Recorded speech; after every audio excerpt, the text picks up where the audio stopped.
ఏం పుట్టిందే నీకు రోగము? 25 ఏళ్ళు చదివిపించిండు, నాన్న కష్టపడ్డాడు, మీ మామ కష్టపడ్డాడు, నేను చేసుకున్న భర్త కష్టపడి చదివిపిస్తే నువ్వు పోయి సబ్బుల కంపెనీలో జాయిన్ అవుతావా?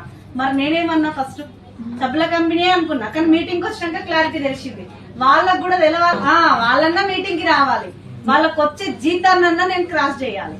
అమ్మో మా వాళ్ళకి చెప్పొద్దు అని చెప్పి బ్యాక్ వచ్చి నా పిల్లల వాళ్ళ పేరెంట్స్ కి చెప్పిన. వాళ్ళు ఏమన్నారు తెలుసా? మా ఇంట్లో 2 పిల్లలు ట్యూషన్ చెప్పు 5,000 ఇస్తా. గదే మమ్మ పుట్టిన టీచర్, ఇంత టీచర్ పొజిషన్ నుండి నీ బతికేంది, నువ్వేంది? అందరు ఇదే స్టార్ట్ చేసారు. నిజమే కదా. నేను ఈ మీటింగ్ కి రానికనే 8 నెలలు టైం తీసుకున్నా. మరి ఇప్పుడు నేను చెప్పేటోళ్ళు కూడా కిట్లో వస్తారా? పాపం జరిగిందా? జరిగింది రాలేదు. నేనేం చెప్పిన తెలుసా? బీబీ మేడం కి 1,00,000 వస్తుంది, ఆ అమ్మకి 1,00,000 అంటే ఆమె మీటింగ్లన్నా నువ్వు విను. అట్లా మీటింగ్లు, ట్రైనింగ్లు, సెమినార్లు, బూట్ క్యాంపులు బాగా అటెండ్ అయిన తర్వాత నాకు వచ్చిన నాలెడ్జ్ ఏంటంటే, జనాలకి కొత్తగా జాయిన్ అయినప్పుడు 1,00,000 వస్తుంది అంటే ఎవరు రారు. వస్తారా? రారు. కానీ ప్రోడక్ట్ గురించి అవేర్నెస్ కల్పిస్తే మటుకు, ఇప్పుడు ఉన్న బయట ప్రోడక్ట్స్ అన్ని కల్తీయా కాదా? మన దాంట్లోనే క్వాలిటీయా కాదా? నేను ఫస్ట్ దేనికోసం వచ్చిన, ఆయిల్ వాడి చెస్ట్ పెయిన్ తగ్గింది.